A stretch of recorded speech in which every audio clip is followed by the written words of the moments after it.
Bonsoir à toutes et à tous et bienvenue sur Médien TV dans 60 minutes pour comprendre. Nous sommes le 16 mai et nous sommes en direct et vous le savez, pendant 60 minutes, nous essayons de décrypter pour vous ce qui fait l'actualité nationale ou internationale. N'hésitez pas à réagir comme tous les soirs sur les réseaux sociaux, sur la page Facebook de Médien TV ou encore sur le compte Twitter de l'émission à travers le hashtag 60MPC. Vous le savez, vos questions et vos réactions nous permettront d'alimenter notre discussion de ce soir. Mohamed Nefaoui fait partie de nos invités de ce soir. Vous êtes commissaire au sein du BCIJ, le Bureau central d'investigation judiciaire. Merci, commissaire, d'être parmi nous. Naïm Kamel, vous êtes rédacteur en chef de Quid.ma. Et enfin, Moustapha Tossa. Pardon ? Directeur de Quid.ma, excusez-moi. Vous savez, je rajoute des attributions. Et Moustapha Tossa, analyste politique, qui est avec nous en duplex depuis Paris.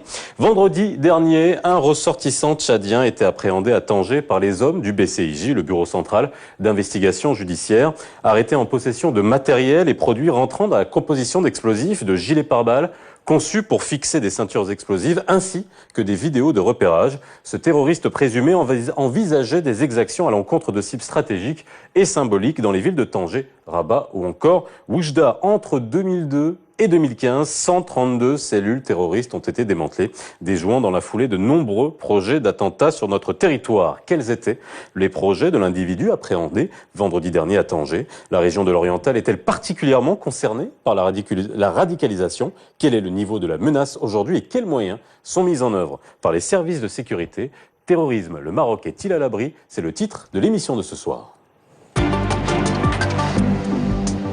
Le vendredi 13 mai 2016, dans une demeure de Tanger, le Bureau central des investigations judiciaires a arrêté un ressortissant tchadien affilié à l'organisation État islamique. L'individu en question était arrivé au Maroc le 4 mai courant via l'aéroport international Mohamed V de Casablanca en provenance du Tchad. Cette arrestation a permis la saisie de sacs en plastique contenant des produits liquides et en poudre susceptibles d'être utilisés dans la fabrication d'explosifs selon un communiqué du ministère de l'Intérieur. Une cocotte, des batteries et des fils électriques, des billes métalliques et des gilets pare-balles conçus pour fixer des ceintures explosives ont été aussi saisis. Les perquisitions ont permis également de mettre la main sur des documents expliquant les méthodes de confection des explosifs et des enregistrements vidéo des lieux repérés par ce terroriste dans certaines villes du royaume. Ad-Dabbah, ou l'égorgeur, c'est son nom de guerre, comptait commettre des attentats terroristes de grande envergure contre des hôtels classés, des casernes militaires, des centres de police et des missions diplomatiques occidentales. L'objectif était de porter atteinte à la sécurité et à la stabilité du royaume, conformément à l'agenda de Daesh. Le mis en cause sera déféré devant la justice dès la fin de l'enquête qui se déroule sous la supervision du parquet général. Messieurs, nous allons bien sûr revenir sur les faits de cette actualité marquante qui a été largement commentée sur l'antenne de Médien TV, si vous avez pu nous suivre vendredi et pendant tout le week-end. Et c'est vrai qu'aujourd'hui est une date un peu spéciale dans l'imaginaire, pas dans l'imaginaire, dans l'esprit des Marocains et plus particulièrement des Casablancais, puisque nous sommes le 16 mai et il y a 13 ans avaient lieu ces attentats meurtriers à Casablanca. Alors, commissaire, vous êtes le mieux placé aujourd'hui pour nous dire et pour qu'on puisse revenir exactement sur ce qui s'est passé vendredi et les images que l'on a pu voir sur l'antenne de Médien TV depuis vendredi. Justement, le Bureau central d'investigation judiciaire, dans le cadre des missions qui lui sont imparties, a réussi l'avortement d'un plan terroriste très dangereux suite à l'interpellation vendredi 13 mai de ce ressortissant tchadien acquis à l'État islamique. Donc, c'est un Tchadien âgé de 33 ans. Donc, il est né au Caire, en Égypte, où il vivait avec sa mère et sa sœur. Son père était un gradé militaire décédé lors d'un putsch militaire en 1983 au Tchad. Donc, c'est quelqu'un qui parle en arabe avec un accent égyptien. Il maîtrise aussi l'anglais parce qu'il donnait des cours privés de langue anglaise dans les pays où il évoluait, l'Égypte et le Nigeria, où il compte une sœur, et aussi le Tchad. Donc, ce terroriste, après tant d'années passées en Égypte, il s'est radicalisé du fait de ses fréquentations et accointances entretenues dans les milieux extrémistes dans ce pays, sans omettre de signaler aussi son activisme sur le net. Donc, il va lui ouvrir la voie, il va le mettre en contact avec des opérationnels affiliés à l'État islamique qui vont le prendre en charge. Et aussi, ça va accélérer le processus de son endoctrinement, donc, et de sa conviction de pouvoir être un des leurs. Donc, et lui, donc, comme vous l'avez signalé tout à l'heure, il est arrivé au Maroc le 4 mai, donc, à bord d'un vol Jamina à Casablanca. Et, et alors, lui a son accès, parce que sur la fiche d'embarquement, il a déclaré se rendre à l'hôtel Ibis à Casablanca pour tourisme. Alors que ce n'est pas la réalité. Donc, juste après, il a commencé ses périples, ses déplacements. Donc, il s'est rendu à la ville de Saïdia et Oujda, où il a dû entreprendre des contacts avec des Algériens. Donc, et ces contacts, bien sûr, ont été coordonnés par les opérationnels de l'État islamique en Libye. Donc, et après, il est descendu à Agadir, où il a commencé à opérer des missions de repérage et de reconnaissance des sites, avant de se diriger vers Tanger, où il va élire domicile en louant un appartement qui va servir de planque, comme vous l'avez au moment de la saisie. Donc, ce que l'on peut dire sur son cas, c'est quelqu'un qui a été mandaté effectivement par l'État islamique pour s'installer dans un premier temps au Maroc et commencer à essaimer, constituer et encadrer même des cellules dormantes regroupant des extrémistes algériens. Et l'enquête est en cours pour déterminer. Alors justement, c'est vrai qu'on va revenir parce que l'enquête est en cours pour déterminer s'il y a des complicités locales ou étrangères. Donc, et surtout, qu'est-ce qu'il prévoyait de faire? Naïm Kamel, comme vous voyez, vous avez pu voir comme tout le monde cette actualité depuis vendredi. Et c'est vrai qu'on peut se poser la question. Aujourd'hui, nous sommes le 16 mai. L'arrestation s'est passée le 13. C'est vrai que le symbole est extrêmement important pour les terroristes. Vous pensez que c'était aussi on a fait avorter quelque chose qui était extrêmement imminent? Je crois qu'il est mieux placé que moi pour le dire. Mais j'imagine d'abord que, vu l'itinéraire qu'il a pris, qu'il a suivi, que déjà il était repéré bien avant d'arriver au Maroc. J'imagine que ce n'est pas par hasard que de l'aéroport Mohamed V à l'hôtel Ibis, à Oujda, à Agadir, puis à Tanger, que ça se soit passé par hasard. Et donc, je prends acte d'une prévoyance qui rassure, sachant que le risque zéro n'existe pas. Maintenant, il faut noter qu'il y a effectivement peut-être une mutation, peut-être, je dis, parce que ce n'est pas la première fois qu'aujourd'hui, on est en face de présumés terroristes qui ne sont pas marocains. C'est-à-dire que, on l'a vu dans l'analyse faite par le ministère de l'Intérieur, que Daesh ayant échoué à utiliser des Marocains, ayant échoué à infiltrer d'autres personnes, recourt aujourd'hui à des Africains subsahariens pour essayer d'infiltrer le Maroc. Est-ce que ça représente un danger énorme ? Je crois que si le PSIS et chez le ministère de l'Intérieur le disent, c'est qu'ils le croient. Mais j'aimerais savoir, on a parlé déjà de cellules dormantes. Et là, je suis un peu surpris par le silence sur ces cellules dormantes. Si on parle de cellules dormantes, c'est qu'on sait qu'elles existent. Et donc c'est qu'on les a un peu identifiées.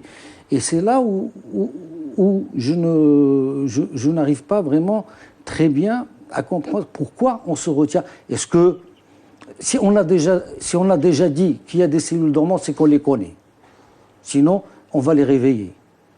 Si on ne les connaît pas... Alors justement, on verra de quelle manière, parce que c'est vrai que c'est dans la limite de ce que vous pouvez nous dire, bien entendu, parce que on va encore préciser que vous ne pouvez pas tout nous dire, et c'est bien évidemment, on le comprend de manière, on le comprend aisément. Moustapha Tossa, vous êtes en duplex de Paris, avec nous dans 60 minutes pour comprendre. Vous avez vous aussi eu l'occasion de regarder ces images. Qu'est-ce que ça vous aspire, cette arrestation qui a eu lieu vendredi, Moustapha Tossa? Ça m'inspire une réflexion toute simple, c'est que les services de sécurité marocains ont je pense montré qu'on a un encore petit une problème fois de liaison une forme avec Paris. d'efficacité, d'être parvenu Mustapha Tossa. Vous m'entendez? Vous m'entendez? Oui, Mustapha. Est-ce que vous m'entendez? On vous entend. Oui. Oui, alors je disais donc la première des réflexions qu'on peut faire sur cet événement dramatique qui vient de survenir au Maroc, c'est que ça montre l'efficacité, s'il faut encore la souligner, des services de sécurité marocains, mais ça montre aussi une évidence, c'est que ça ne surprend personne. Le Maroc était un objectif, était une cible très très importante pour l'organisation terroriste de Daesh. On l'a ressenti et on l'a lu dans la littérature qu'elle diffusait sur les réseaux sociaux, et on s'attendait à n'importe quel moment à une tentative d'attentat de la part de cette organisation. Alors évidemment, le fait qu'elle utilise un citoyen tchadien et pas marocain pour cette opération indique d'abord un tournant de cette organisation, le fait de vouloir embrigader et instrumentaliser un citoyen de ces pays-là, ça peut être ressenti comme une ruse de la part de cette organisation, mais aussi ça nous renseigne sur tout le travail qui a été fait en amont pour incruster un élément pareil, et Naïm Kamal parle de cellules dormantes. Ça veut dire qu'il y a un travail de communication entre ce chef opérationnel qui est venu les réveiller et des gens qui travaillent sur le terrain et qui continuent de constituer une vraie menace.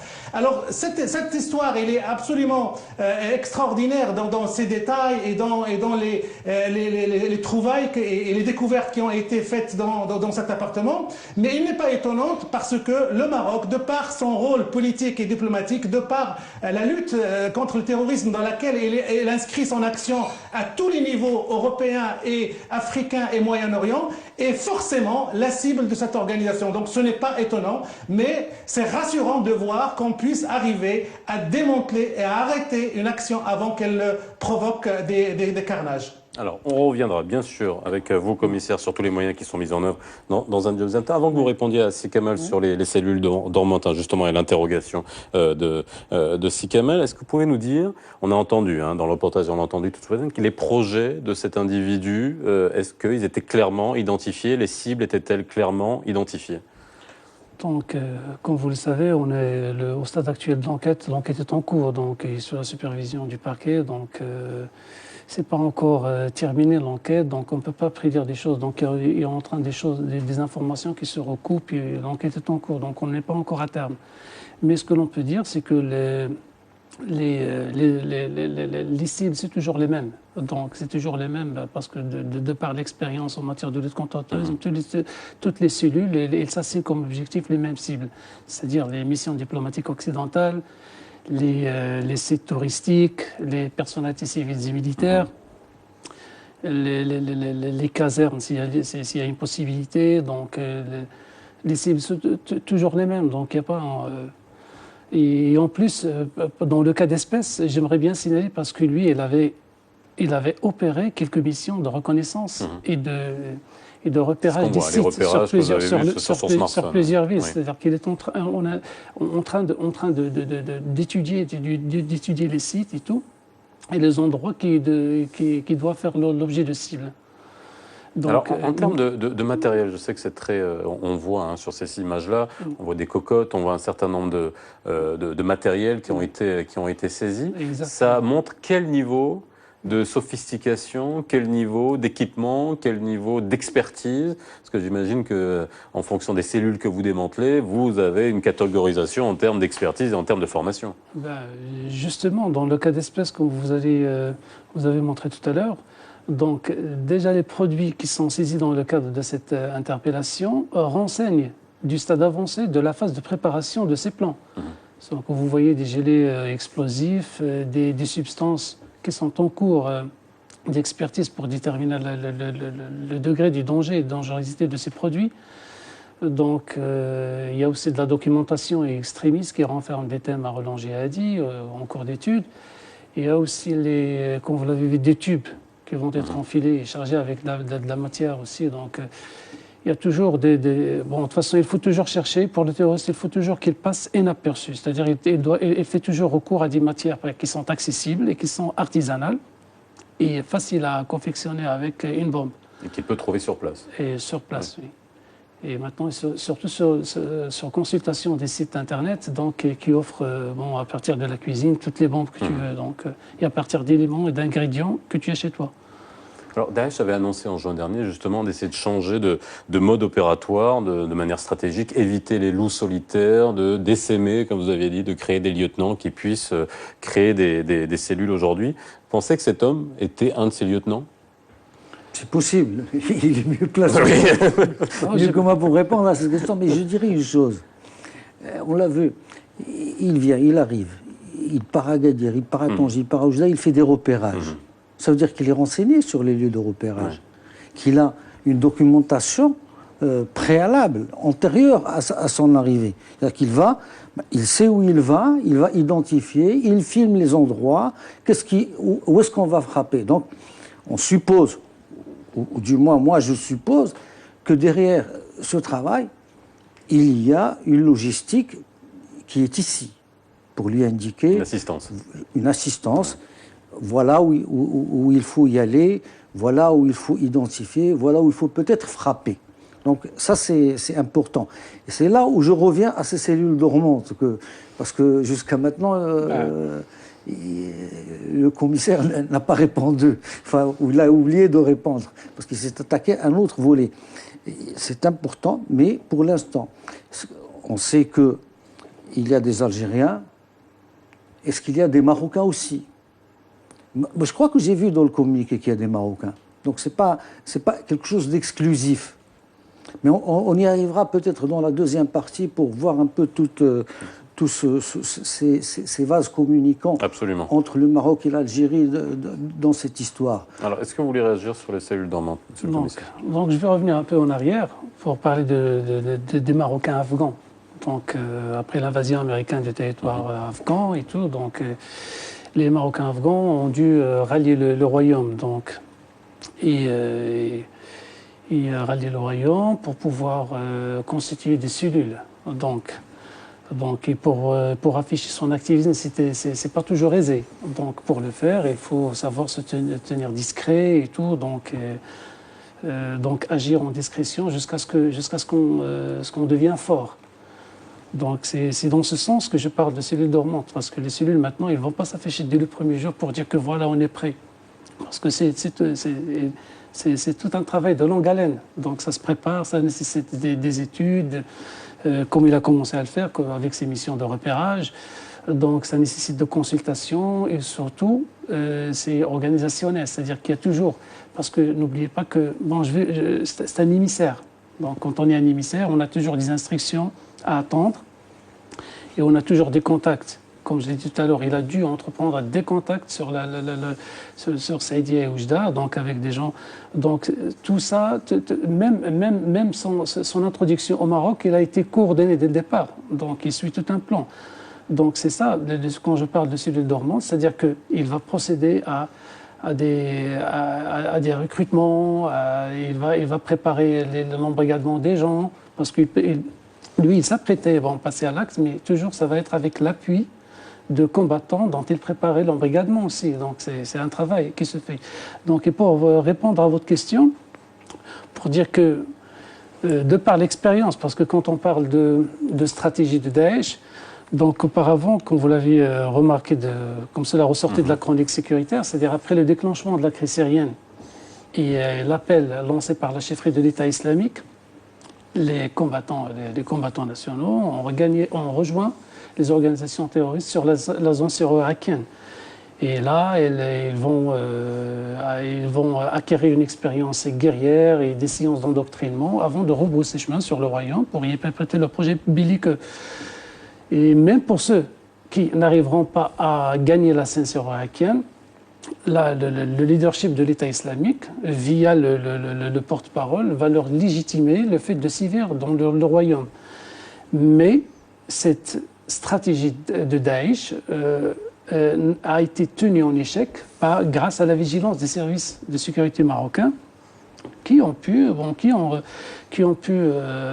réussir à stopper les visées expansionnistes de l'État islamique, et ce, bien sûr, par l'engagement dans une offensive sécuritaire anticipative en direction des agents recruteurs et des rabatteurs locaux. Et comme vous l'avez remarqué dans les statistiques que nous présentons, oui, cela a eu un impact dissuasif sur les velléités de départ des combattants vers cette zone de guerre. Maintenant, avec le cas du Tchadien, on est en train de relever une autre stratégie. Donc même l'envoi de ce Tchadien ici au Maroc, il s'inscrit dans le cadre de la nouvelle stratégie adoptée par Daesh, qui consiste, comme en témoigne le cas d'espèce même, à envoyer un émissaire d'un pays comme le Tchad, comme vous l'avez signalé tout à l'heure, que l'on ne suspecte pas. Donc c'est quelqu'un qui vient, il va s'installer dans un premier temps dans le royaume, prendre le temps de recevoir les instructions, d'étudier bien l'endroit et là, et ça change de l'ordinaire, parce que toutes les stratégies de Daesh ont échoué face à la vigilance des services marocains. Donc l'envoi de cet émissaire tchadien, ça rentre dans le cadre de la nouvelle stratégie. Il a été déclaré aussi donc, par le leadership de Daesh. Oui, c'est en jaune. Donc c'est dans ce cadre que s'inscrit cette introduction et l'importance de ce cas tchadien. Moustapha Tossa, vous êtes avec nous en duplex de Paris. Je le rappelle, quelques mots par rapport à ce que vous avez entendu. Ensuite, on parlera bien sûr de cette région, le nord et l'oriental. Et se poser la question aujourd'hui, est-ce que ça représente un nouveau creuset ou une nouvelle stratégie pour le terrorisme? Oui, c'est vrai que c'est autant rassurant de voir que cet homme a été arrêté par les services de sécurité, c'est autant inquiétant de voir aussi la capacité de cette organisation nommée Daesh à embrigader des gens qui sont inconnus de tous les services de sécurité de la région. N'oublions pas que cet homme-là s'est baladé dans des aéroports, est rentré dans des frontières, et normalement, il n'est fiché nulle part, sinon ça aurait sonné rouge à chacun de ses passages. Donc c'est un homme qui n'est pas connu, qui n'est pas repéré sur le radar de ces services de sécurité. Et je rappelle simplement que tous les pays sont mobilisés en ce moment pour lutter contre cette menace terroriste. Alors il y a aussi une question qui se pose et que j'ai eu l'occasion de discuter avec des gens cet après-midi pour préparer cette émission, et quelqu'un m'a attiré mon attention sur un fait qui n'est pas sans importance. Il m'a dit pourquoi les Marocains l'ont arrêté si vite. Pourquoi ne l'ont-ils pas laissé approcher justement ses contacts et ses cellules dormantes pour pouvoir faire un grand coup au lieu que ça soit uniquement sur cet émissaire-là? Alors moi je n'ai pas de réponse à ça. J'imagine que les services de sécurité ont leur raison et leur logique à eux pour pouvoir réaliser une telle stratégie. Mais ça nous interpelle de savoir si cet homme-là était venu pour mobiliser des éléments qui habitent à Tanger, qui habitent à Agadir ou qui habitent à Casa. Est-ce qu'il n'aurait pas fallu mieux l'utiliser comme un poisson pour justement faire sortir ces loups de leur bergerie? Mais ça, c'est une question que je me pose, moi, en tant qu'observateur de ces affaires-là. Monsieur le commissaire, alors, sachant que les médias ont un rôle, et c'est vrai qu'il ne faut pas qu'on révèle tout, bien évidemment, il faut rester prudent par rapport à ce genre de choses, mais c'est vrai qu'on peut se poser cette question-là, est-ce que vous aviez de réelles raisons, et j'imagine que c'est le cas, de comprendre que cette personne-là allait passer de manière concrète à l'attaque? J'imagine que là aussi, on préfère attendre un peu le temps de remonter la filière. Donc, bon, de toute façon, justement, donc... C'était déjà fait. Bon, il y a des... Non mais... Je ne peux rien dire, là. Ne mettez pas monsieur le commissaire dans l'embarras, je viens de faire cette précision exprès pour ça. Si on est là, c'est qu'on a la volonté de partager, donc on discute au fur et à mesure, sachant que la personne, elle est en état de garde à vue, donc, et l'enquête est en cours. Donc il y a beaucoup de développements au fur et à mesure qui vont apparaître, qu'on partagera par la suite. Donc, mais ce que l'on peut dire sur son cas, c'est parfois aussi la réussite de notre approche, qui est toujours basée sur l'anticipation. Donc, et les enjeux, c'est étudié par les services concernés. Donc on peut pas, il y a des choses de toute façon qu'on connaît que juste les services de sécurité de toute façon en conscience. Et c'est à leur niveau que ça se mesure le temps d'intervenir ou pas. Donc il y a beaucoup de paramètres, bon, de toute façon, qui ne concernent que le sécuritaire. De toute façon, et je pense que ça a l'air de marcher. Donc, Alors pourquoi le Nord? C'est vrai que ça, aujourd'hui, Nord, oriental, c'est pas la première fois qu'on démantèle une cellule à ce niveau-là. C'est un lieu stratégique? Non, mais je crois que l'oriental, ce n'est pas un hasard. D'abord parce que les zones de prédilection pour tous ces mouvements, c'est les zones frontalières. On le voit en Libye, on le voit entre la Tunisie et l'Algérie, on le voit entre les frontières algériennes et les frontières maliennes, nigériennes, tchadiennes, etc. Tout ce qui, les 5 pays outre le Maroc qui sont à côté. Donc c'est déjà une zone de prédilection. Alors c'est vrai, pourquoi l'oriental et pas le CEIS? D'abord parce que je crois que l'oriental est un peu plus mûr au recrutement parce qu'il y a une présence très forte de prêcheurs autoproclamés, radicaux, dont on connaît le nom. Et donc il y a une présence, il y a l'Adl Ihsan, il y a le PJD, même s'ils n'ont rien à voir avec la mouvance, mais c'est une assiette de possibles transfuges. Mais ils ont leur propre, probablement leurs propres éléments. Il y a aussi, et je crois que le patron du PSIJ l'a dit récemment, la proximité de Mlilia. La proximité de Mlilia facilite l'entrée des armes. On sait qu'aujourd'hui, Mlilia est une des plaques tournantes pour l'accès des armes dans la région. Il y a aussi la proximité du Rif et la proximité de Bni Znessen avec les frontières algériennes. L'Algérie est déjà en ébullition, il ne faut pas croire. Rien qu'hier ou avant-hier, je ne me rappelle plus la date, on a déjà abattu deux terroristes ou présumés terroristes à Tizi Ouzou.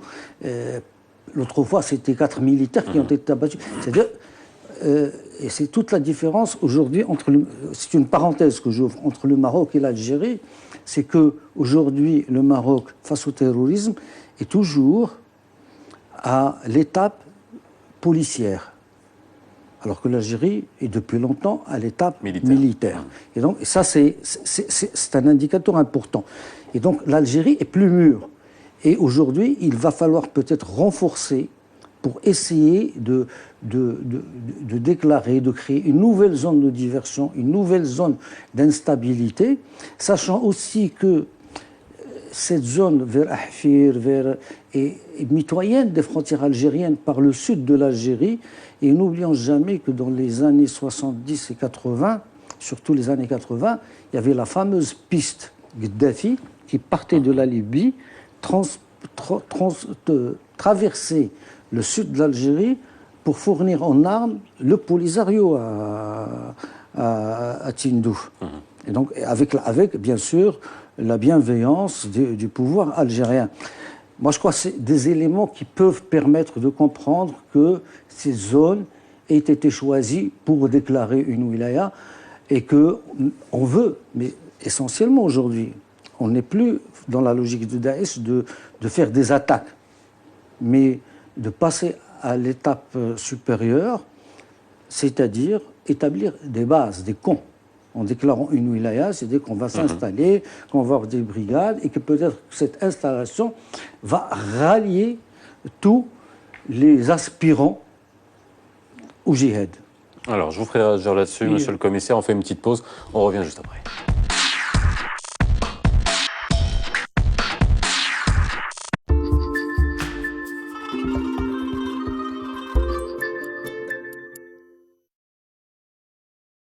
صباح لازم على كل دراجه ناريه باش تكون عندها بلاكه خاصه بها. اللي عنده موتور صغير ولا كبير خصو يمشي لاقرب مركز فحص تقني اللي غادي يحدد السيلندر ديالو. المواطر اللي غتكون عندهم 50 سنتيمتر مكعب السيلندر او اقل غادي تكون عندهم بلاكه على هذا الشكل واللي غيكون مكتوب فيها نفس الرقم الملصق اللي غيدار في الموتور. وهكا غادي يمكن لك تحصل على سند الملكيه الخاص بك. شفتوا هذه العمليه كلها راها بسيطه. المواطر اللي عندهم اكثر من 50 سنتيمتر مكعب في السيلندر غادي يمشيو لمركز تسجيل السيارات باش تولي عندهم بلاكه على هذا الشكل وكارت كريس خاصه بهم. الحصول على هذه الوثائق والبلايك غادي يولي ضروري الا بغيتي تحصل او تجدد شهاده التامين يعني لاسيونس. ما عليكم الا تبادروا باش تسويوا الوضعيه ديالكم في اقرب اجال. والمراقبه ديال رجال الدرك الملكي والامن الوطني غادي تبدا يوم فاتح يوليوز 2016. للمزيد من المعلومات تاجوا لاقرب مركز فحص تقني او زورونا على الموقع التالي www.mtpnet.gov.ma.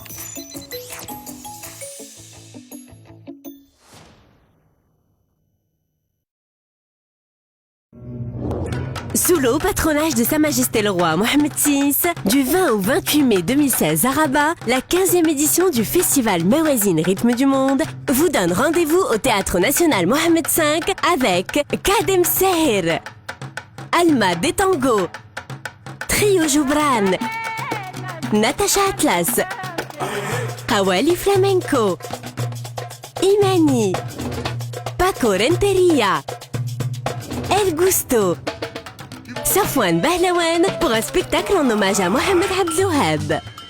Pour toute information sur les spectacles, cartes et billetterie, www.festivalmawazine.ma. Rejoignez notre page Facebook, téléchargez l'application Mawazine sur votre smartphone ou appelez le 080 200 03 03. Festival Mawazine, un événement Maroc Culture.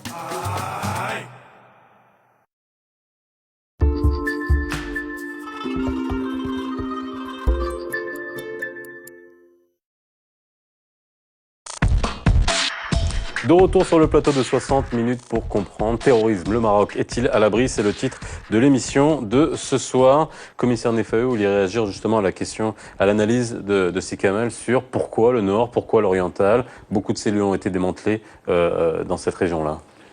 Justement, en complément de l'idée amorcée par M. Kamal, donc, le terroriste tchadien avait pour objectif aussi de déclarer la région de l'Oriental du Maroc, Wilaya, affiliée aux prétendues organisations terroristes État islamique, avec la perspective d'abolir les frontières entre l'Algérie et le Maroc, en s'inspirant de la dynamique expansionniste de l'État islamique dans la zone syro-irakienne. C'est-à-dire que l'Irak et la Syrie, donc, abolir les frontières. Donc c'est ça. Donc c'est pas facile comme projet.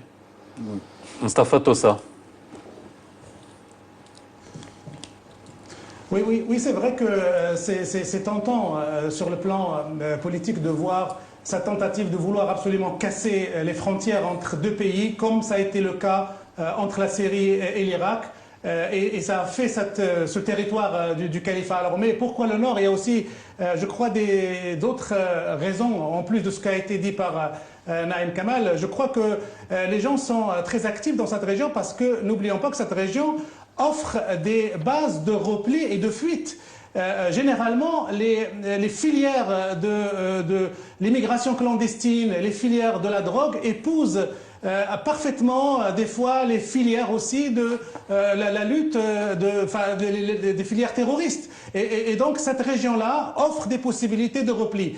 Alors il y a une autre raison que je voudrais dire, mais que je ne partage pas du tout, mais j'ai lu un certain nombre de choses là-dessus, c'est qu'on dit que cette région du Nord est un réceptacle pour l'idéologie de rupture et l'idéologie radicale. Alors le RIF, dans son ensemble, serait très réceptif à cette idéologie. Alors ceux qui font la promotion de cette théorie se basent sur le fait que la plupart, 90% des jeunes terroristes qui ont frappé l'Europe récemment, Paris et Bruxelles, leurs familles sont originaires de cette région. Alors il y a une mode en ce moment de réflexion pourquoi cette région particulièrement produit entre guillemets, des terroristes en Europe. Est-ce que le RIF, dans son histoire, dans sa manière d'être, dans son humeur historique, n'est pas apte à épouser cette idéologie? Il y a beaucoup de réflexions. Moi, je ne les partage pas parce que je ne veux pas tomber dans ce communautarisme bon marché, mais il y a ces réflexions-là qui expliquent pourquoi un certain nombre d'activistes se déploient sur cette région dans l'espoir de susciter des vocations et d'utiliser une main-d'œuvre qu'on croit à la portée du discours radical. Moi, j'aimerais bien préciser une chose. D'un point de vue pratique, bon, de toute façon, depuis, il y a 35 cellules terroristes liées à la zone syro-irakienne, démantelées depuis 2013. Et le traitement de ces affaires et de démantèlement et tout, donc n'a pas montré, on n'a pas conduit à l'idée de parler d'une spécificité régionale par rapport au démantèlement. Donc, il y a des cellules composées de personnes qui sont dans différentes villes sur le royaume, que ce soit le sud, le nord et tout, partout. Donc, il n'y a pas une spécificité régionale pour dire que, d'un point de vue pratique. Donc, factuel. Oui, justement. Par contre, quand on voit quand on parle de réceptacle, moi je vois que la réceptivité au discours insidieux de l'État islamique, de toute façon, a touché toutes les personnes à travers tout le royaume. Et ça se voit, ça se voit à partir des démantèlements qu'on a réussi des cellules. Et ils ne sont pas cantonnés juste au niveau du nord ou de l'oriental, mais au nord du sud aussi. Donc, c'est rien qui permet, c'est vrai que ce que disait Mostafa Tossa, c'est une analyse qui peut être aussi dangereuse, dans le sens où on ne va pas stigmatiser. Non, mais bien sûr, et puis on ne va pas corréler nécessairement une région. Mais il faut aussi se méfier d'une chose, c'est qu'il y a un tapage vraiment propagandiste depuis des années. On va encore taxer d'anti-algérianisme primaire. Mais il y a un tapage qui veut que depuis la frontière, la fermeture des frontières maroco-algériennes par Alger, l'oriental est dans un état de précarité, qu'il est prêt à tomber, avec des fantasmes qui... Peut-être que les théoriciens de Daesh ont succombé à cette perception qui est propagandiste et qui ne correspond pas vraiment à la réalité du développement et de la qualité de la vie dans l'oriental, qui n'est pas moindre ou plus que celle de pas mal d'autres régions du Maroc. Donc il y a cet aspect dont il faut peut-être tenir compte, qu'ils aient été induits en erreur en croyant qu'en s'attaquant à cette zone, ils s'attaquent à un maillon faible. Sachant que la permissivité avec parce que Daesh est aujourd'hui, on sait, il est en Algérie. Et que la mitoyenneté leur permet peut-être des approvisionnements en hommes, en armes, pour pouvoir créer une première zone de déstabilisation du pays. Le Maroc en est conscient. Le discours du roi Mohamed VI à Riyad l'a clairement dit. On sait qu'aujourd'hui, mais on est à Daesh, on est au Polisario, mais on oublie les autres mouvements qui sont dans le Sahel. Il faut maintenant peut-être élargir le champ, l'espace, aller vers d'autres mouvements. J'en cite quelques-uns. Il y a Ansar Din, il y a le Mijao, le Mijao, c'est le mouvement pour l'unicité et le djihad en Afrique de l'Ouest, qui est de la même nature que le Polisario et qui a des accointances. Et que, donc, ils veulent créer une sorte de synthèse ou une synergie plus exactement entre tous ces mouvements pour essayer à un moment donné de vraiment faire imploser la région. Justement, ça cadre avec quand on voit la recrudescence des actes terroristes perpétrés par l'État islamique en Libye et en Tunisie. Donc cela ne cache pas la stratégie expansionniste de cette nébuleuse qui cherche à ériger ces deux pays comme point d'appui pour l'expansion du projet global de la Khilafa. Et c'est ça. C'est ça le projet qui fait qu'il ambitionne toujours d'aller vers l'avant. Et c'est le projet de la Khilafa qui est derrière tout ça. Donc, alors, j'ai une question de Mohamed qui nous demande comment peut-on, et ça c'est légitime, ce sont les questions des téléspectateurs et de l'ensemble des citoyens marocains. Mohamed nous dit comment peut-on faire face aux combattants marocains qui ont pris part à des opérations menées par des groupes liés à Al-Qaïda et Daesh et qui sont décidés à rentrer au Maroc pour mener des actes terroristes pour déstabiliser le royaume. On regarde un sujet de Manal Akhdari. Un pays leader dans la lutte antiterroriste. Avec la montée en puissance des groupes extrémistes, notamment Daesh, Al-Qaïda et Boko Haram, le Maroc a fait du combat contre le terrorisme son cheval de bataille. En octobre 2014, le ministère de l'Intérieur a mis en place son dispositif sécuritaire Hadar pour appuyer l'action des services de l'État dans la protection des citoyens et des visiteurs étrangers. Qu'en première étape, des éléments de Hadar ont été déployés à l'aéroport Mohamed V de Casablanca avant d'étendre leur présence aux autres villes marocaines. En 2015, un autre service de sûreté marocain de haut niveau a vu le jour. C'est le Bureau central des investigations judiciaires. Depuis sa création, le BCIJ a démantelé plusieurs cellules terroristes. Le 24 mars 2016, il a démantelé une cellule liée à la branche libyenne de l'organisation État islamique qui s'activait à Marrakech, Smara, Sidi Ben Nour et Had Soualem. Le 29 avril dernier, le ministère de l'Intérieur a annoncé le démantèlement d'une cellule composée de 3 présumés terroristes à Nador. Ils étaient à un stade avancé dans la préparation d'actes terroristes contre des sites sensibles au Maroc. Le 18 février dernier, une cellule composée de 10 membres, dont un ressortissant français et un mineur de 16 ans, a été démantelée à El Jadida. Elle avait prévu des attaques à l'aide d'armes biologiques et la liste des opérations est longue. Le BCIJ a également réussi à démanteler des cellules terroristes en Europe, en particulier en Espagne, grâce à une collaboration interservices efficace. Le Maroc multiplie donc les efforts pour éviter des scénarios similaires à ceux de 2003, 2006 et 2007. Le 16 mai 2003 restera à jamais gravé dans la mémoire des Marocains. Aux alentours de 22 heures, une série de 5 attentats suicides a secoué Casablanca, faisant 45 morts et plus d'une centaine de blessés. Selon les enquêteurs assignés pour identifier les responsables, les auteurs des attentats appartenaient à une cellule terroriste prônant une idéologie extrémiste. Les groupes terroristes ont également fait parler d'eux à travers de nombreuses tentatives d'attentats déjouées par les autorités, notamment celle du 14 avril 2007, où 2 kamikazes se sont fait exploser près du centre culturel américain de la capitale économique, sans oublier l'attentat d'Argana à Marrakech, perpétré à la bombe actionnée à distance le 28 avril 2011. L'attaque a fait 17 morts et 20 blessés de nationalités différentes. Aujourd'hui, l'efficacité des services de renseignement marocains n'est plus à démontrer. Ils ont averti leur homologue français que le terroriste Abdeslam Salah était en route pour la Belgique. Une information confirmée par plusieurs médias français. Ils ont aussi livré un renseignement de haute valeur à la France sur la présence de Abdelhamid Abaoud à Paris. Les services marocains ont aussi communiqué à leur homologue belge des informations cruciales qui ont permis de mettre en échec des projets d'attentats prévus à Bruxelles.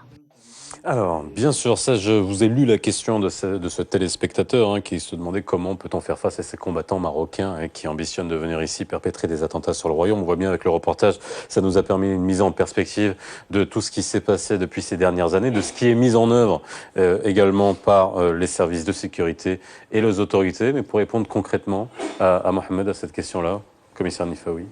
Donc, pour répondre à cette question, c'est simple. Parce que nous avons vu les attentats de 16 mai 2003, donc c'était une date inoubliable pour tous les Marocains, car c'est la première fois que le Maroc va connaître des terroristes sanguinaires.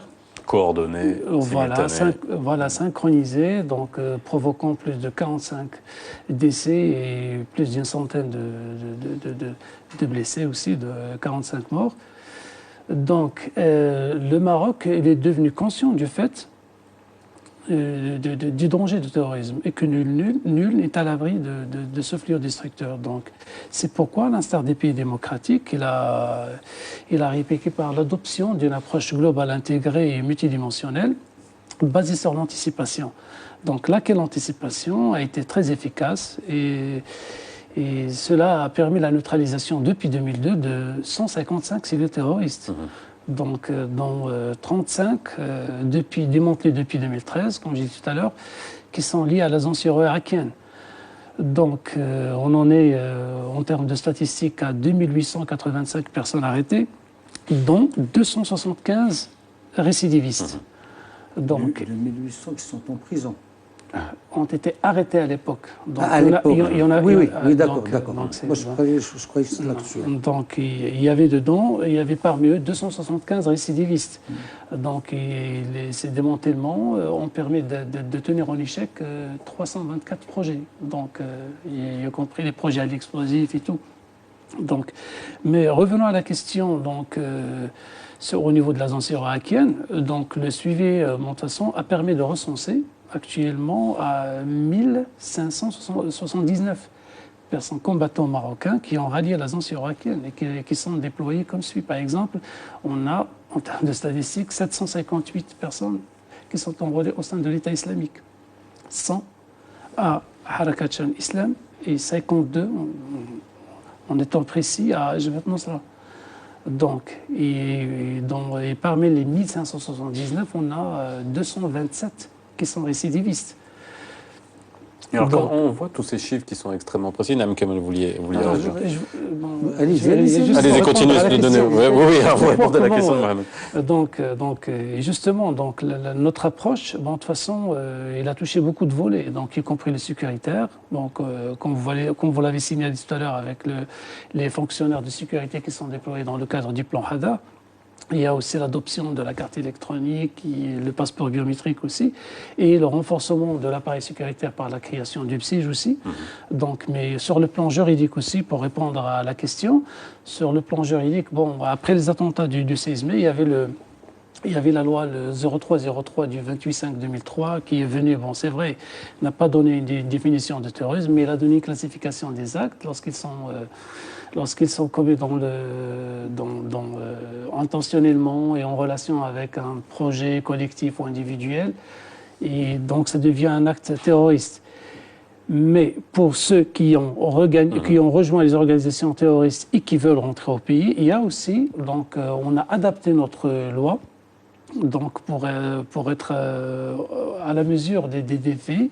Bon sang, c'est pourquoi maintenant la loi 86/14, elle est venue compléter et modifier les dispositions du code pénal et du code de procédure pénale, en ce sens qu'il incrimine les tentatives de ralliement ou de ralliement des entités ou des organisations terroristes. Donc le fait de tenter, et en plus les personnes dont on a connaissance qu'ils étaient dans l'agence irakienne. Et il y a aussi la loi, il incrimine tout entraînement, toute formation, tout embrigadement en vue de rallier une zone. Il est punissable. Donc, il est incriminé. Donc, dès à leur retour. Ces gens-là sont bien identifiés, je le disais tout à l'heure, vous donnez des chiffres extrêmement précis. Et ça, Naim Kamal, vous l'évoquiez tout à l'heure. Aujourd'hui, on connaît ces gens-là, on a un chiffre extrêmement précis et on sait pister ces gens-là. Nous avons une mini-armée aujourd'hui. Nous avons, si Nifaoui en a parlé, autour de 1500 en Syrie, en Irak. Nous avons autant d'origine marocaine qui viennent de pays européens, qui peuvent un jour se rabattre sur le Maroc. Et nous avons un potentiel qui est en prison au Maroc, qui est détenu, sans compter ceux qui sont dans la nature et qu'on n'a pas encore arrêtés. Donc, on est là, on peut déjà vers les 10 000 hommes, les 12 000 hommes. Ça fait, je crois, 3 ou 4 divisions. Je ne connais pas combien ça comporte une division au sein de l'armée, mais on est devant divisions. Alors, que va-t-on faire de tout ce monde, à un moment ou à un autre? Est-ce qu'on va les tuer? Est-ce qu'on va les jeter à la mer? Est-ce qu'on va les garder à vie en prison? Est-ce qu'on va leur faire confiance s'ils font de la repentance, etc. Mais je crois qu'il faudrait, si Nifaoui a parlé tout à l'heure de la dimension, de la multidimensionnelle, il y a l'aspect sécuritaire, mais pas seulement l'aspect sécuritaire. Le travail d'anticipation sur ce qui va se passer, c'est excellent. Ça permet de faire avorter des projets, mais pas seulement. Mais après, il y a l'intégration sociale, il y a l'acception que nous avons de l'islam et la lecture que nous faisons du Coran. Et il faut dire les choses telles qu'elles sont. Dans le Coran, il y a tout. Il y a l'islam de paix, l'islam de la concorde, mais il y a aussi l'islam de la guerre et où le djihadiste bête et stupide, va puiser les raisons pour lesquelles il va réagir dans la violence et dans le sang. Donc, il va falloir qu'on se penche sur cet aspect. Or, l'autre jour, il y a Jamal Braoui, je crois, qui a été votre invité ici l'autre fois. Il a écrit dans le Quid.ma un article sur, par exemple, Ida'at Mohamed al-Khamis, le Coran, qui est la première radio écoutée au Maroc. Mohamed Sadis, le Coran, et qui fait de bonnes émissions sur les fondamentaux, où les fondements de la nation sont protégés. Mais quand on écoute les émissions, mais c'est de l'obscurantisme le plus total, c'est de quoi nourrir le... Donc, il y a des choses à revoir dans notre fonctionnement, dans l'approche culturelle, intellectuelle, économique, sociale. Il faut appréhender cet ensemble. Et peut-être qu'il va falloir... On a travaillé, le Maroc a travaillé sur le redéploiement de l'espace religieux. Depuis l'avènement de Mohamed VI, ça a été fait. Mais est-ce que ça a été fait jusqu'au bout? Est-ce que toute la volonté qu'on a voulu mettre là-dedans a été accomplie?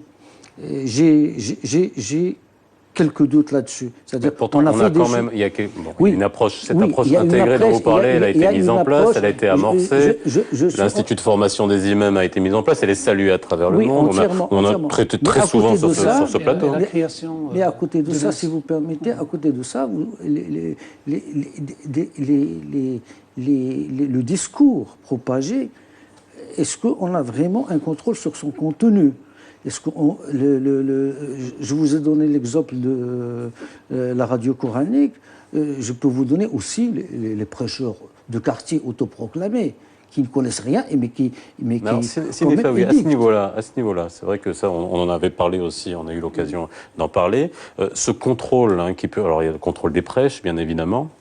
La formation des imams, encore une fois, parce que c'est quand même quelque chose d'assez exceptionnel et inédit. On a vu même des imams venant d'Europe qui sont formés dans cet institut. Mais pour répondre à Sikamel, est-ce qu'aujourd'hui on a su bien mettre la main et le contrôle sur le discours qui peut être propagé dans les canaux qui sont bien sûr maîtrisables au niveau du royaume? Comme vous l'avez signalé, c'est-à-dire que l'aspect sécuritaire n'est pas le seul. Le Maroc va au-delà pour trouver son expression dans une stratégie spirituelle et religieuse, aboutie visant la diffusion d'un islam qui prend les valeurs de tolérance, d'altérité et du juste milieu. Donc, la réforme des chants religieux, elle a été initiée par par la prise d'un certain nombre de mesures, entre autres, comme vous l'avez signalé, la création du Conseil supérieur des oulémas, la mise à niveau des imams et l'unification de la fatwa qui relève exclusivement du Conseil, de la compétence du Conseil des oulémas, c'est-à-dire pour fermer la voie. Il y a aussi l'intégration de la femme dans la gestion des champs religieux, via la formation des mourchidat aussi, et l'occupation surtout des champs audiovisuels religieux par la mise en service de la chaîne radio-télévisée dont vous avez parlé, et des émissions consacrées exclusivement à l'encadrement spirituel des citoyens.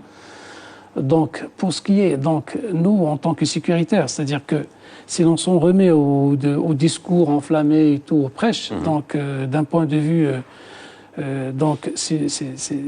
il faut qualifier ça en termes juridiques, c'est-à-dire pour que ça soit répréhensible, et ça nécessite notre intervention. Donc, c'est par exemple, si c'est un discours qui incite à la violence, ou un truc qu'on peut qualifier, c'est-à-dire qui va nécessiter notre intervention, ça relève de notre compétence aussi. Donc, parfois... Alors, Moustapha Tossa, vous voulez réagir? Moustapha Tossa qui est avec nous en duplex de Paris. Oui,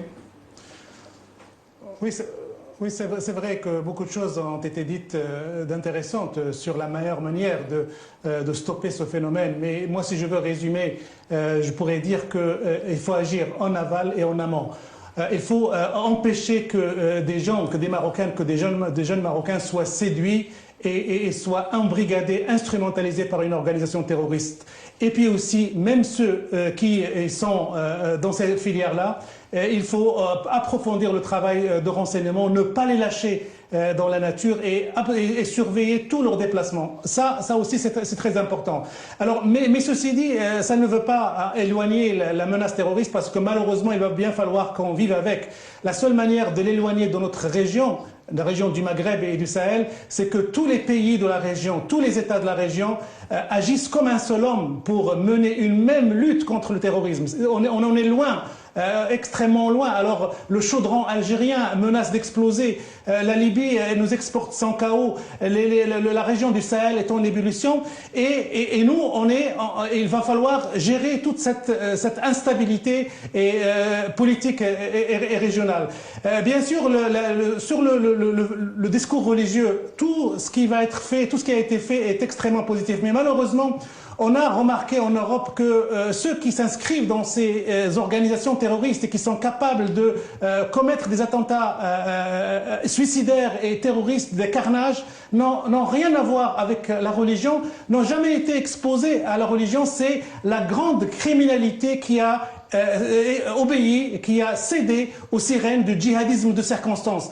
Donc là, il ne faut pas non plus qu'on gonfle une posture et une situation et dire que c'est le religieux qui fabrique du terrorisme. Non, c'est une situation, c'est une concordance de situation en Europe, c'est la grande criminalité, c'est le djihadisme de circonstance qui puise dans la grande criminalité. Et là, au Maroc, bien sûr, le Maroc a un rôle à jouer. Alors, comment faire pour les gens qui reviennent de ces zones de guerre? Alors, la France a créé les centres de déradicalisation, il est en train de les construire. Le Maroc, certainement, a des solutions et prévoit de les recevoir, entre guillemets, de les remettre dans le droit chemin. Mais surtout, il faut les repérer. Il ne faut pas qu'ils rentrent dans la région incognito ou par des filières d'immigration clandestine ou de trafic de drogue. C'est ça la grande menace qui pèse sur cette région. C'est le retour incognito de tous ces éléments qui sont inscrits dans une logique djihadiste suicidaire et qui, dans le sport national et dans la finalité dans la vie, c'est de susciter le chaos dans cette région. Mais malheureusement, et je le redis encore une fois, il va falloir vivre pendant encore de longues années avec la menace terroriste qui pèse sur nous dans cette région. Sinifaoui, par rapport à ce que disait Mostafa Tossa, notamment sur cette greffe sur la grande criminalité et ces ponts entre la grande criminalité et le djihadisme de circonstance tel que le qualifiait Mostafa. Oui, justement, là j'aimerais bien revenir en 2002, c'est-à-dire à la cellule de Fikri, Youssef Fikri et consorts. C'est-à-dire dans les milices, au nom de la religion, avaient perpétré des actes d'assassinat et des vols à main armée sous forme d'expéditions punitives. C'est-à-dire pour corriger la moralité des pêcheurs et à l'atteinte à la pudeur. Donc, ils n'étaient pas vraiment des gens érudits en religion ou bien ils ne tenaient pas un discours, mais ce sont des gens qui basculaient de la grande criminalité et au nom de la religion, on commence à agir. Donc, justement, il ne faut pas toujours laisser faire endosser la question au discours religieux. Non, moi d'abord, je voudrais souligner une chose. Je suis peu heureux d'avoir entendu de la part d'un représentant du volet sécuritaire du PSIJ au Maroc de dire bon, nous on peut agir, mais il nous faut qu'on qualifie qu'est-ce que c'est un acte répréhensible dans ce que fait. C'est-à-dire qu'il y a une légitimité juridique à leur intervention. Ça veut dire, mais c'est un progrès énorme. Ça veut dire que c'est l'émergence, les premiers contours d'un état de droit. Auparavant, on ne réfléchissait pas. On est au-delà des premiers contours quand même. Non, auparavant, oui, d'accord. Moi, je veux rester modéré. Auparavant, on raflait. On passait les gens à tabac et on discutait après. Donc aujourd'hui, on dit non, il faut qualifier, il faut des lois, il faut ça. D'accord. Mais moi, quand je dis il faut dépasser le volet sécuritaire, je ne veux pas dire que c'est le travail qui se fait au niveau des prêches sauvages ou qui se fait même au niveau des prêches réglementaires parfois, parce que c'est insidieux parfois le discours religieux qui est livré dans les mosquées, surtout dans les petites mosquées lointaines, et parfois, ou même celui qui est chargé de suivre ce qui se fait n'est pas qualifié pour le faire. Donc il y a cet aspect. Ensuite, quand je parlais tout à l'heure de ce qui se fait dans Radio Mohamed Khamis, il faut qu'on l'écoute un jour, ou peut-être qu'il faut constituer une commission, prendre 3 ou 4 mois de ces émissions et les analyser une à une pour voir. Et ça, c'est pas la fonction des sécuritaires. Ça, c'est sa fonction d'une autre sécurité, c'est la sécurité religieuse. Elle doit s'équiper. Je sais qu'on vient de changer le directeur de cette radio. C'est parce que peut-être on a vu qu'il y avait des choses qui ne marchaient pas et j'espère que c'est ça. Mais il va falloir aller effectivement dans ce sens également pour essayer d'endiguer le fléau. Merci, messieurs, d'avoir été avec nous ce soir pour mieux comprendre le sujet. Merci, monsieur Neferoui, et merci au service de sécurité d'être sur le plateau et de parler et de communiquer sur voilà, ce qui est en train de se passer et notamment sur les dangers qui pèsent. Et on voit bien que les services de sécurité fonctionnent d'arrache-pied. Merci Mustapha Tossa, vous étiez avec nous en direct de Paris. Excellente soirée sur Média TV. La rediffusion à 22h40 comme tous les soirs et je vous dis à demain.